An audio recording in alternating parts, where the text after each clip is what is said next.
ሰላም ሰላም፣ እንዴት ናችሁ? የኢየሱስ ስም የተባረከ ይሁን። በተለመደው ሰዓት መተናል። ሼር አድርጉ፣ ላይክም አድርጉ። ወዳችኋለሁ። ተባረኩ። ስሞይን ጉድ በቃ እሱ ወገብ አይደለም ታዲያ ጭኑ መካከል ወገብ አይገኝም። አድመጠኝ። ጭኑ የቱ ጋር ነው የሚገኘው? እዚህች ጋር እዚህ ቀዳዳዋ ጋር ነው ወይስ ከላይ ነው ወይስ እዚህ ቀበቶ ማሰሪያው ላይ ነው?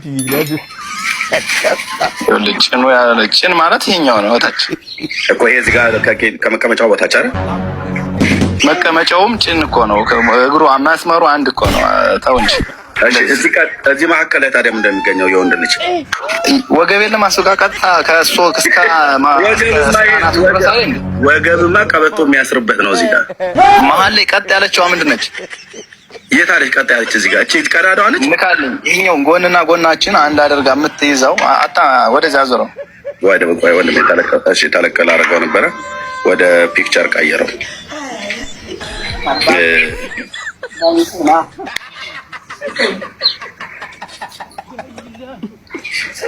እሺ እዚህ ጋር እንደዚህ ላምጣው።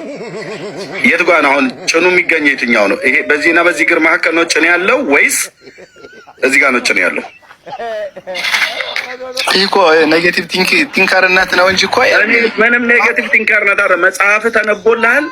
የጊዮርጊስ በጭኑ መካከል እንደ ምሰሶ ጸንቶ የቆመው መስቀል ያሰረበት ምኑ ላይ ነው? መስቀል የምታስሩት አንገት ላይ አይደል? ቆይ አንገት ላይ አይደል እንዴ መስቀል የምታስሩት? አዎ በዚህ ጭኑና ጭኑ መካከል መስቀል የታሰረበት እንደ ምሰሶ ጸንቶ የቆመው ሰውየውን በጀርባ ዙርልኝ ብለህ ስላልክ ነው።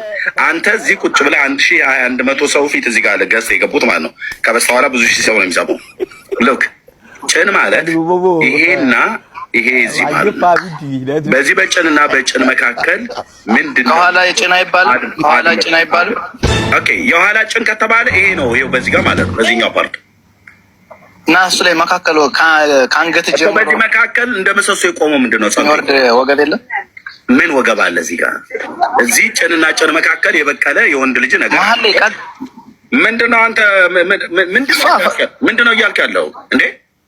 ተውን እንጂ በመድኃኒዓለም በዚህ በወንድ ልጅ ጭንና ጭን መካከል ከኋላ ጭን አለ እንኳን ብለህ ብትል በዚህ በጭንና በጭን መካከል መስቀል ያሰረበት እንደ ምሰሶ ጸንቶ የቆመው የመርቆሪዎስ ምንድነው ያለው ነው ብለን የምንለው። አንተ ከኋላ ዙር ሊበለሳ ያልክ እንጂ በወንድ ልጅ ጭንና ጭን መካከል እንደ ምሰሶ ጸንቶ ብሎ ያለ ምንድነው? መስቀል የተሸከመበት ነገር ታውቀዋለህ። ራስህም አንጠልጥለው ስለምትዞር ማለት ነው። ካኑማ የለም አፍረትን ለማለት በቃ ጨርሰናል። ብራዘር ለህዝቡን ተው። ደግሞ አሁን በጭን እዚህ ጭንና ጭን መካከል ምን ይገኛል የሚል ደግሞ ሙግትና አንሳ ነው በዚህ ጉዳይ። አሁን ኤርሚያስ ምንም ማድረግ አይቻልም። ኢየሱስ ብቻውን ያድናል። ተባረክ ወንድማችን። እውነት ኢየሱስ ግን ብቻውን ይወሰዳል። ተረት ገዳይ ነው። ኑ ወደ ኢየሱስ። ከሱ ውጪ መንገድ የለም። ምንም ማድረግ አይቻልም። ስወደንም ቅዱሳት ስዕላት ፍርድ ይፈርዳሉ። ለምሳሌ የቅዱስ መርቆሬዎስ ስዕል ቅዱስ መርቆሬዎስ እዚህ በኢትዮጵያም አለ። እዚህ አርማንያ የሚባለው ቦታ ወረብ ሲወረብ የሚንቀሳቀስ ማለት እዚህ ሸዋ ውስጥ እኮ ነው ያለ። አንድ ጊዜ ቅዱሳን አባቶቻችን እነ ባስሊዮስ እነ ቅዱስ ጎርጎርዮስ ነበሩ። ኡልያኖስ የሚባል ከሃዲ ነበረ። ምዕመናን ከዋሉበት እንዳያድሩ ካደሩበት እንዳይውሉ የሚያሰድዳቸው ማለት ነው። እነ ባስሊዮስ ከስዕሉ ፊት ሄደው ከቅዱስ መርቆሬዎስ ተማጸኑ ይላቸዋል። ወዲያውኑ በርሮ ሄዶ ስዕሉ ኡልያኖስን ገሎት ደሙ ከስዕሉ እንዳለ ቁጭ ብሎ አዩት። ቀተል ኮኑ ለኡልያኖስ አሉ። ደነነ ስዕል ከመኦሆ ዘይብል አዎ እንደሚል እንዲህ ብሎ ገለጸላቸው ይላል። ካልተመለሰ እሱም ይሞታል። እንዲህ የሚያደርጉ መናፍቃን እንደ ኡልያኖስ ካልተመለሱ ዛሬም ይሞታሉ።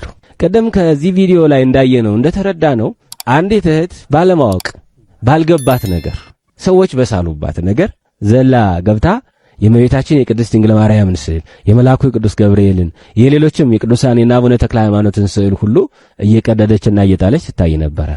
እስቲ አጥፋኝ ትል ነበረ። ይሄ እኮ እግዚአብሔርን ማነሳሳት እኮ ነው። ግደለኝ አጥፋኝ ማለት እኮ ነው። ጸንሆ ለአሞሬውን እስከ ይትፈጸም ኃጢአቱ ነው እኮ። እግዚአብሔር መሐሪ አምላክ እኮ ነው። የማይመለስም ከሆነ የሚመለስም ከሆነ እሱ ያውቃል ሁሉ ነገሩ። የማይመለሱትን ኡልያኖስን ገሎ አሳይቷል። ለሚመለሱት ደግሞ ጊዜ ይሰጣቸዋል። የማይመለሱም ከሆነ ጊዜው ሲደርስ ያጠፋቸዋል። አሁን እነዚህ ሰዎች ለቅዱሳት ስዕላት ለምን ሰግዳላችሁ? እኔ የሚሰግደው ለኢየሱስ ብቻ ነው ይላሉ። ስዕሉ አያጠፋም አይገልም የሚል ደግሞ ቃል ሲናገሩ ይሰማሉ።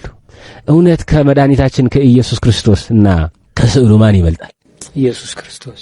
አይሁድ ኢየሱስ ክርስቶስን እኮ እንደ ብራና ወጥረው በመስቀል ላይ ሰቅለው ምራቅ ሲተፉበት ነው ያሉ አይደል? ምን አደረጋቸው?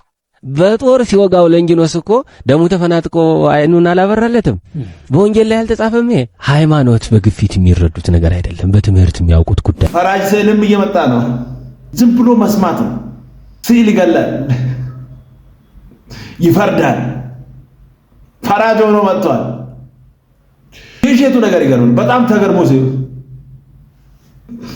አይሁዶች ኢየሱስን እየሰቀሉ ምንም አላለ። ታዲያ ምን ይበል? እኔ መሰቀል አልፈልግም መሞት አልፈልግም ይበል? የመጣበት ዓላማ ምንድን ነው? የማይገናኝ ነገር ለራሳቸው ዓላማ ለማዋል እንዴት እንደሄዱ እንደው እድሜያቸው ትንሽ የገፉ ሰዎች ቢያወሩ እኮ ችግር የለም። ወጣት ናቸው። ሰው ከመጽሐፍ ቅዱስ ከራቀ ምን ያህል ጠማማ ትምህርት እንደሚገባ ይሄንን ተመልከቱ። ስዕል ይገላል፣ እንትን ያደርጋል። ኢየሱስ ያድናል፣ ብቻውን በቂ ነው። ማድረግ አይቻልም። ጉድ እኮ ጉድ እንሰማለን። ስሙ ይሄንን ሰው እንዴት ነህ? አለን። የጌታ ሴት የጌታ ሴት አለሁልሽ። እኔ የእመቤቴ የድንግል ማርያም ልጅ ነኝ። እንዴ በጌታ አታምኝም እንዴ?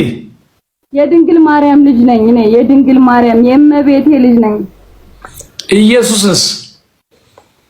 እሱ የእናንተ አምላክ ነው፣ እኔ ማውቀው አይደለም። ኦኬ፣ ኢየሱስን አታውቂም? አላውቀውም።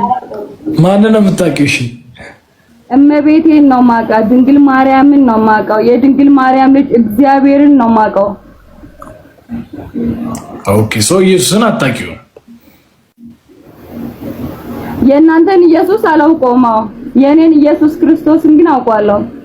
የድንግል ማርያምን ልጅ አውቀዋለሁ እኮ። የድንግል ማርያም ልጅ ጌታሽ አይደለም እንዴ? የድንግል ማርያም ልጅማ ጌታዬ ነው። ጌታዬ ብቻ ሳይሆን አባቴ ነው እኮ። እኔ እኮ ያልኩሽ እኮ የጌታ ሰው ነው ያልኩሽ እኮ። ምን አልኩኝ ሌላ? የጌታ ሰው ማለት የድንግል ማርያም ልጅ የኢየሱስ የሱ ስለሆንሽ የጌታ ሰው አልኩሽ። ሌላ እኮ የነገርኩሽ ነገር እኮ የለም እህቴ። እኔ በሷ ላይ አልፈርድም። እንደዚህ አይነት ቆንጆ ቆንጆ ያልተጻፈውን ትምህርት እየሰማች ነው ያደገችው።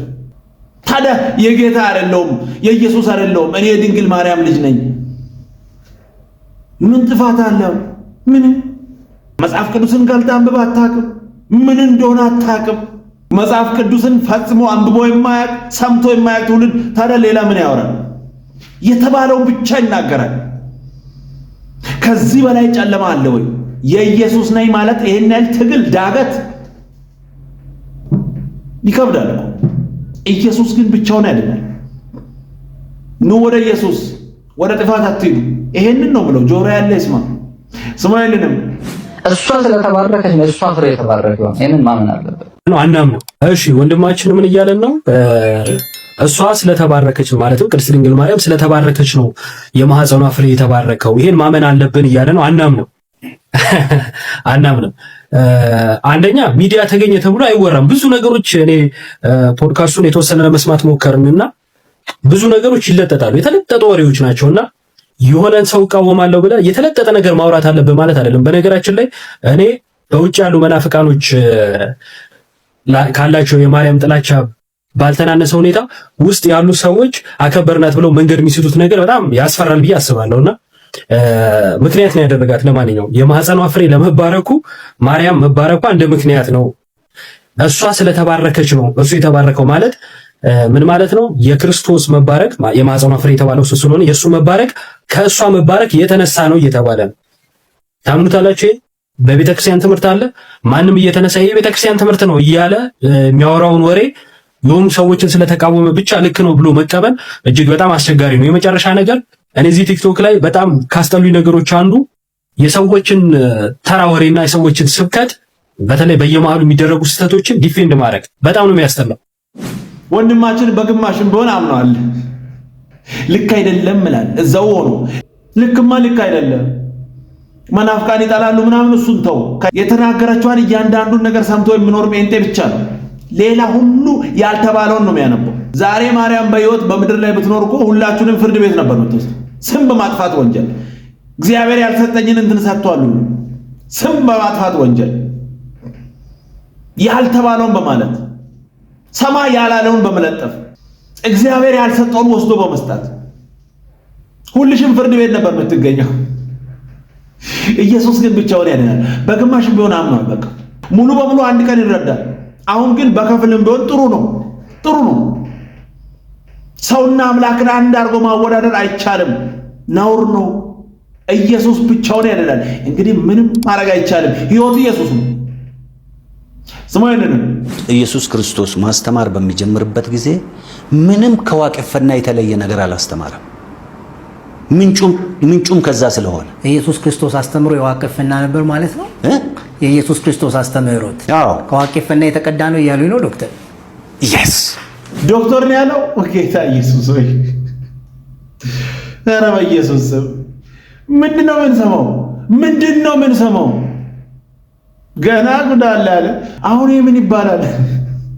እኔ ለካ ጌታ ኢየሱስ ከሌለ ትልቅ የሚባል ነገር የለም። ለካ መንፈስ ቅዱስ ካላገዛችሁ እሱ ከእናንተ ጋር ከሌለ ትልቅ ትንሽ የሚባል ነገር የለም። የሌለውን ነው የምትለጥፉት። ለዛውም በድፍረት ምንም ችግር የለም። ሕይወት ኢየሱስ ነው። ኧረ ይሄ ምንም አይባልም። ከባድ ነው። ኢየሱስ ከዚህ ጨለማ ያወጣል። ሕይወት እሱ ነው። ከሱ ውጭ መንገድ የለም። እንደዚህ አይነት ሀገር በቀል የሆኑ ተረቶችም ገዳይ ናቸው። ኢየሱስ ሕይወት ይሰጣል። ወደ ኢየሱስ ምንም ማድረግ አይቻልም። ብቻውን ያድናል። ስሙ ይድንም። መላእክት አይጸለይም። የተጸለየበትን ቦታ መጽሐፍ ቅዱስ ላይ የለም። ሁለተኛ እኛ ለእነሱ ትእዛዝ የምንሰጥበት መንፈሳዊ ሃይራርኪ የለም። መላእክት የእኛ ተላላኪዎች አይደሉም። ከኛ ትእዛዝ አይቀበሉም። ይህንን ማወቁ ጥሩ ነው። ሁል ጊዜ አሁንስ በዛ እግዚአብሔር የሚልካል። ባጭሩ ጸሎት ወደ ቅዱሳን ይደረጋል አይደረግም? ቅዱሳን የሚባሉት ቅዱሳን መላእክት፣ ጻድቃን ሰማዕታት፣ እመቤታችን ቅድስት ድንግል ማርያም፣ ሌሎችም ከእግዚአብሔር ውጪ ጸሎት ወደ እነዚህ ይደረጋል አይደረግም ነው ጥያቄ መሆን ያለበት። ምክንያቱም እያንዳንዱ መዘርዘር ስለሌለበት ማለት ነው። አሁን እነዚህ ሰዎች የሚሉት ጸሎታችንን ወደ እግዚአብሔር ብቻ ነው ማቅረብ ያለብን ነው። እኛ ደግሞ የምንለው ወደ እግዚአብሔር ሰዎችም ጸሎት ማድረግ ይቻላል፣ መጽሐፍ ቅዱሱ ያግዘናል ነው።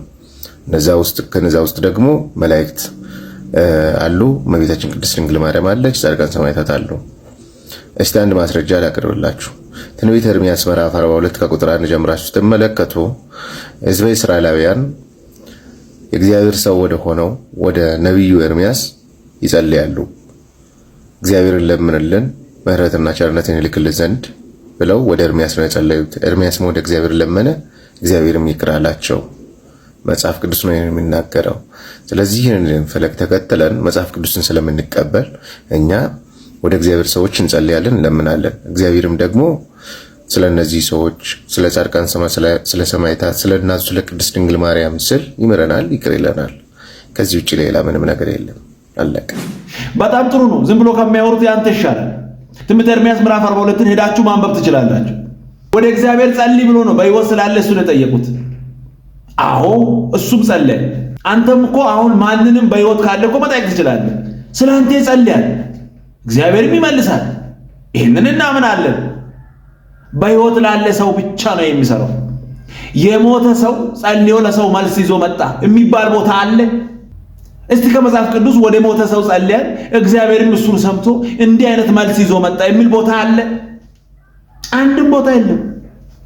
የሞተ ሰው አለቀ፣ መዝገቡ ተዘግቷል። በሕይወት ያለ ሰው ግን ይጸልያል። እኔ ራሴ በሕይወት ላለ ለአንድ ሰው ጸልይልኝ ማለት እችላለሁ። ይቻላል፣ ይጸልያል። ይሄ የተፈቀደ ነው። እስቲ የሞተ ሰው ከሰማይ ሰምቶ እንትን ይዞ መጣ የሚባል ነገር የለም። ተረተታው። ሲቀጥል ይሄንን በደንብ አድርገህ ስማ። እና እኔ አሁን ህመሜን መልአክ አይረዳኝም። መልአክ ሂድና አገዘው ሲባል ካለውበት ሊያወጣኝ ይመጣል እንጂ ፔኔን በእኔ ጥልቀት አንደርስታንድ ያደርገው። መልአክ ሰው ሆኖ አያውቅም፣ ቁስል አያውቅም፣ ችግር አያውቅም፣ ኃጢአት አያውቅም፣ መውደቅ አያውቅም፣ ኢየሩሳሌም ኖሮ አያውቅም፣ አዲስ አበባ ኖሮ አያውቅም። መልአክ ሰማይ ነው የሚኖረው። ለአገልግሎት ሲላክ ነው የሚመጣው። ሲመጣም አዲስ አበባ እንዲና ብሎ ዞር ዞር አይልም። አውጥቶኝ ተመልሶ ነው የሚሄደው። ጌታ ኢየሱስ ክርስቶስ 33 ዓመት ተኩል መሬት ላይ ኖሯል። ሲኖርም እኔ የለበስኩትን ስጋ ምንም ሳይቀንስ የኔ አይነት ሆኖ ለብሷል። ኢንካርኔት ያደረገ ሪዲመር ነው። ስጋ የለበሰ ወደ ምድር የወረደ በመለኮትነቱ ላይ ሰውነትን የጨመረ አዳኝ ነው።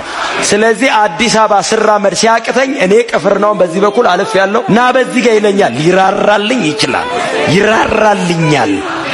እግዚአብሔር ምንም ነገር ካረገልኝ ኢየሱስን ብሎ ነው የሚያረግልኝ። ለብቻዬ ካገኘኝ ቁጣው ስር ነኝ። በክርስቶስ ደም ነው እግዚአብሔር እኔ ጋር የሚመጣው። በክርስቶስ ኢየሱስ የመስቀል ሥራ ነው የሚያየኝ፣ ኮሚኒኬት የሚያረገኝ። አባ ብዬ ስጠራው አቤት የሚለኝ የኢየሱስ ደም ላይ ስላለ ነው። ስለዚህ ኢየሱስ ቆሞ አባ ባለበት መጠን እኔ አባ እለዋለሁ። አሁን እዚህ ተሰብስበን አባ ስንለው እሩኝ ብቻ አይደለም የሚለው። አባ አባት ብሎ የሚጮን የልጁን መንፈስ በውስጣችን ላከ። የልጅነት አለ ሮሜ 8 የልጁ ገላትያ ምዕራፍ 4 የኢየሱስ መንፈስ። ስለዚህ አባ ስለው በክርስቶስ ደም በኩል ልጆቼ ይላል። ከኢየሱስ ውጪ በእግዚአብሔር ጽድቅ ፊት መቆም የሚችል የለም። እንደ እግዚአብሔር የሚወደን የለም። ቅድስናውን ግን መቋቋም ስለማንችል ነው ማንጠጋው። እግዚአብሔር ገዳይ አምላክ አይደለም። ሲጠጋ የምትሞተው አትችሎ ራሱ ተሸፋፍኖ የሚመጣው ለዛ ነው። በጣም ይወደናል፣ አይተወንም፣ ይመጣል። ሲመጣ ግን ግልጥ አይልም። ግልጥ ካለ እንጠፋለን። ስለዚህ ተደብቆ ተራራ ላይ ቁጭ ብሎ ተራራ ላይ እንዳትወጡ ይላል። ትሞታላችሁ፣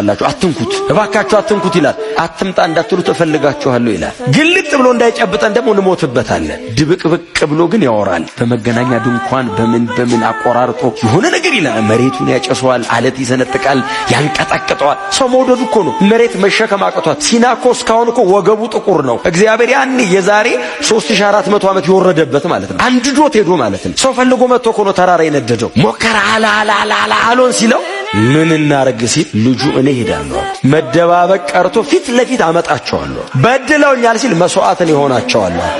ኃጢአት ሰርቷል፣ እኔ ደሜን አፈሳለሁ።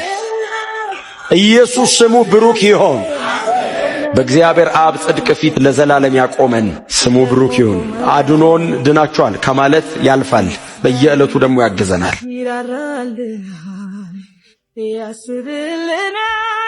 ድርሰትና አፈ ታሪክ ይቅር፣ ወደዚህ አምላክ ነው። እሱ ይሻላል። በኢየሱስ በኩል ብቻ በማንም አይሞከርም። ነውር ነው። ዋጋ የከፈለው እሱ ብቻ፣ ከሱ ውጪ ሌላ የለም። ምንም ማድረግ አይቻልም። ኢየሱስ ብቻውን ሕይወት ይሰጣል። እንግዲህ ምን ይደረግ? ከሱ ውጪ መንገድ የለም። ብኖር ደስ ይለን ነበር፣ እንሞክራለን፣ ግን ያለ ብቻውን ያድናል። ምንም ማድረግ አይቻልም። ለዛሬ የነበሩ መልእክቶች እነዚህ ነበሩ። ቀጣይ በሌላ እንገናኛለን። ሰብስክራይብ፣ ሼር፣ ላይክ ማድረጋችሁን እንዳትረሱ። ወዳችኋለሁ። ተባረኩ።